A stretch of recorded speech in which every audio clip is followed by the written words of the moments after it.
Un frustrado Estados Unidos planifica operaciones militares contra Venezuela. El gobierno de Estados Unidos, se siente frustrado al ver el fracaso de sus planes contra Venezuela, y sin detenerse en las consecuencias a las que puede arrastrarle su prepotencia imperial. Planifica, según indicios, una intervención militar acompañado por sus aliados derechistas de América Latina. Aun cuando la mayoría de la comunidad mundial rechaza la injerencia castrense de Estados Unidos.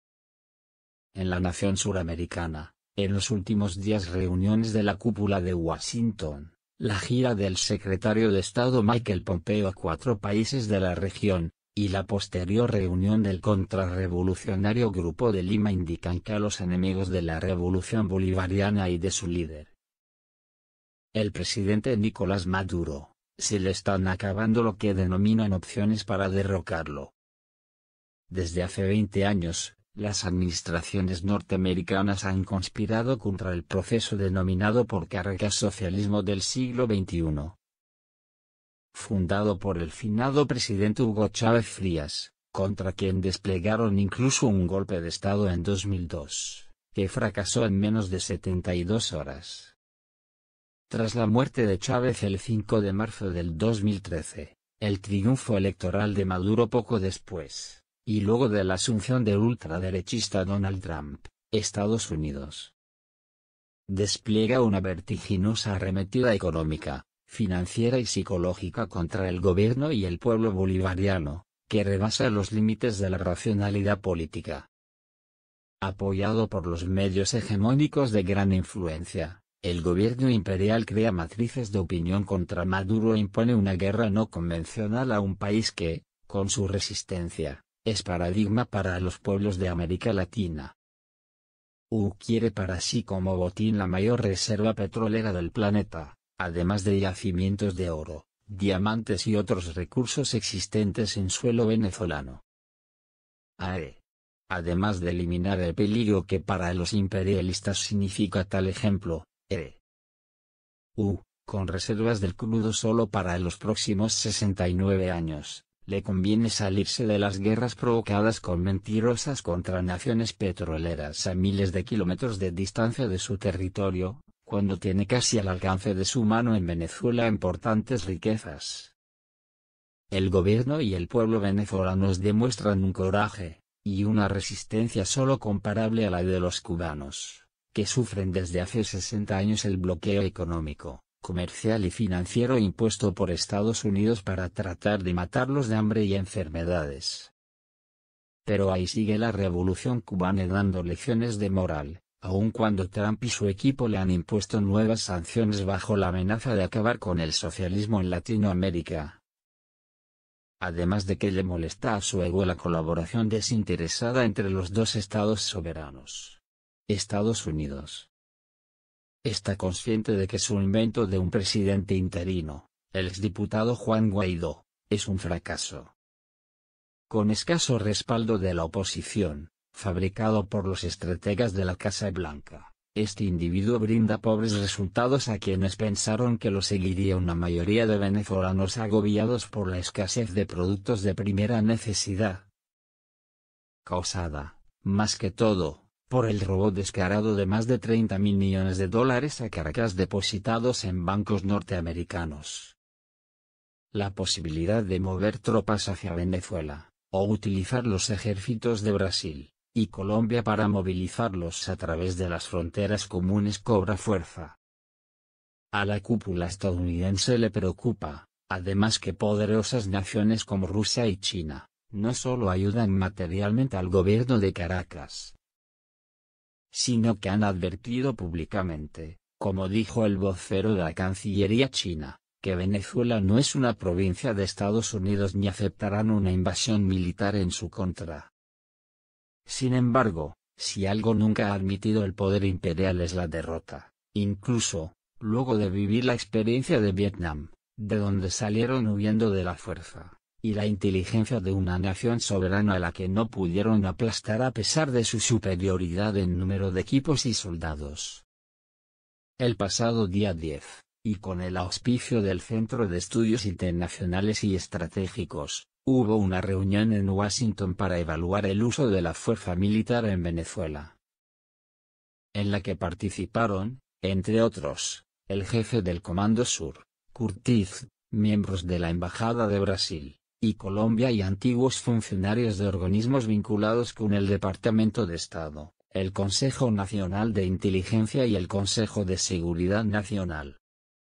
La información brindada por The Grayson afirmó que ese equipo, en el que también figuró un representante de Guaidó, estudió, dadas sus experiencias, nuevas posibilidades de extinguir el socialismo venezolano y su liderazgo. En ese contexto, el embajador de Caracas ante Naciones Unidas, ONU, Samuel Moncada, divulgó la investigación del periodista Max Blumenthal que corrobora el encuentro. Además, con operadores de los órganos de propaganda de Washington, empresas privadas y disidentes venezolanos, en el interés, dijo, de reforzar la matriz de guerra cultural y psicológica. De acuerdo con la cadena CNN, luego de esa cita, el asesor de Seguridad Nacional John Bolton, quien desde el pasado 23 de enero hasta hoy escribió 340 tweets, un 74% de ellos amenazantes mensajes contra Maduro y su gobierno, había conversado con el secretario de Defensa en funciones, Patrick Shanahan, para que desarrollara ideas sobre lo que denominó crisis en Venezuela. Las actividades preliminares para las presuntas operaciones militares del Departamento de Defensa estadounidense serían efectuadas por el Estado Mayor Conjunto, responsable del plan, junto al Comando Sur. Conforme a lo que sugiere la nota periodística, el nuevo plan del Pentágono incluiría maniobras navales junto a tropas de sus aliados latinoamericanos para hacerle un cerco por mar a Venezuela. CNN citó como fuente a un empleado del ente castrense. En una gira relámpago, el secretario de Estado y ex jefe de la Agencia Central de Inteligencia, CIA, Michael Pompeo, visitó entre los días 11 y 15 de este mes a Chile, Paraguay, Perú y Colombia, en el interés de sumar apoyos para la democracia en Venezuela, según comunicó su departamento. Las reuniones de Pompeo, que culminaron en la localidad colombiana de Cúcuta, fronteriza con el territorio venezolano, ocurrieron horas antes de que el autodenominado Grupo de Lima se reuniera en Santiago de Chile el pasado lunes para tratar, una vez más, el tema venezolano, ya con orientaciones concretas de su jefe estadounidense. Este grupo, surgido en Perú a instancias de los aliados derechistas de luego de un fracasado plan de expulsión de Venezuela de la OEA, de la que ese país había pedido retirarse, emitió un comunicado en que considera a Venezuela una amenaza para la paz y seguridad internacionales. En una actitud entreguista, los firmantes del documento invitan a varios actores internacionales a profundizar el proceso de convergencia con el Grupo de Lima, para exigir el cese de la usurpación y la celebración de elecciones libres, justas y transparentes, con acompañamiento y observación internacional. En la nación venezolana, que ha celebrado en 20 años, y al parecer se les olvidó, 25 comicios de diverso rango y referendos, de los cuales la revolución ganó 23. La nota también insta a la Organización de las Naciones Unidas, ONU, y a su Consejo de Seguridad a tomar acciones para facilitar la salida de Maduro, electo el pasado año con un 68% de los votos, cuando compitió con otros 3 políticos de manera democrática, transparente y legítima. Las declaraciones de Pompeo y de los conservadores causaron reacciones en Moscú, Beijing y La Habana.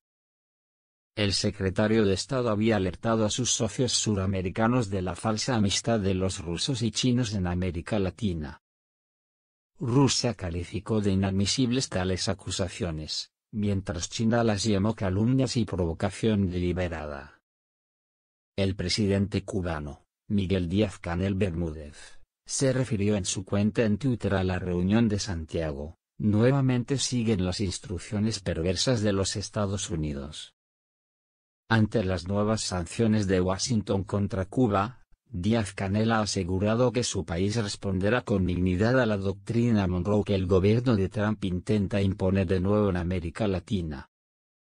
También la Cancillería cubana protestó ante la mención del Grupo de Lima a Cuba, a la que señala dentro de un grupo de países cuyo apoyo a la República Bolivariana de Venezuela causa impacto negativo en nuestra región. En nota del pasado día 16, el Ministerio de Relaciones Exteriores, MINREX, cubano rechaza esta afirmación que se hace eco de las declaraciones calumniosas del secretario de Estado de los Estados Unidos en su reciente gira, y que no contó con el apoyo de los países caribeños presentes. Los países latinoamericanos y caribeños de este grupo, dijo, han recibido a cooperantes cubanos en diversas esferas, y conocen perfectamente el carácter altruista y solidario que guía la colaboración cubana. El texto confirmó que los cerca de 20.000 colaboradores cubanos en Venezuela tienen amplio reconocimiento social por su compromiso, consagración y su noble labor humanitaria. Cuba no renunciará jamás a sus principios ni a ofrecer cooperación para contribuir al bienestar de los pueblos que la necesiten. El MINREX reitera el firme compromiso de Cuba con los postulados de la Proclama de América Latina y el Caribe como zona de paz, firmado en La Habana en 2014 durante la cumbre de la Comunidad de Estados Latinoamericanos y Caribeños. Una de las mayores inquietudes de la Casa Blanca es el apoyo de Rusia, China y Cuba a Venezuela, que han firmado acuerdos de colaboración en importantes ramas, sin compromisos de índole alguna, lo que le resta credibilidad a Estados Unidos, y su eterna espada de Damocles sobre Latinoamérica. Ante las provocaciones militares, tras lo cual se encuentra su papel de gendarme exacerbado en época de precampañas electorales, el general venezolano y ministro del Poder Popular para la Defensa, Vladimir Padrino, afirmó que van a tener que pasar por estos cadáveres, en alusión a la decisión de millones de soldados y milicianos dispuestos a inmolarse por su país si es atacado militarmente.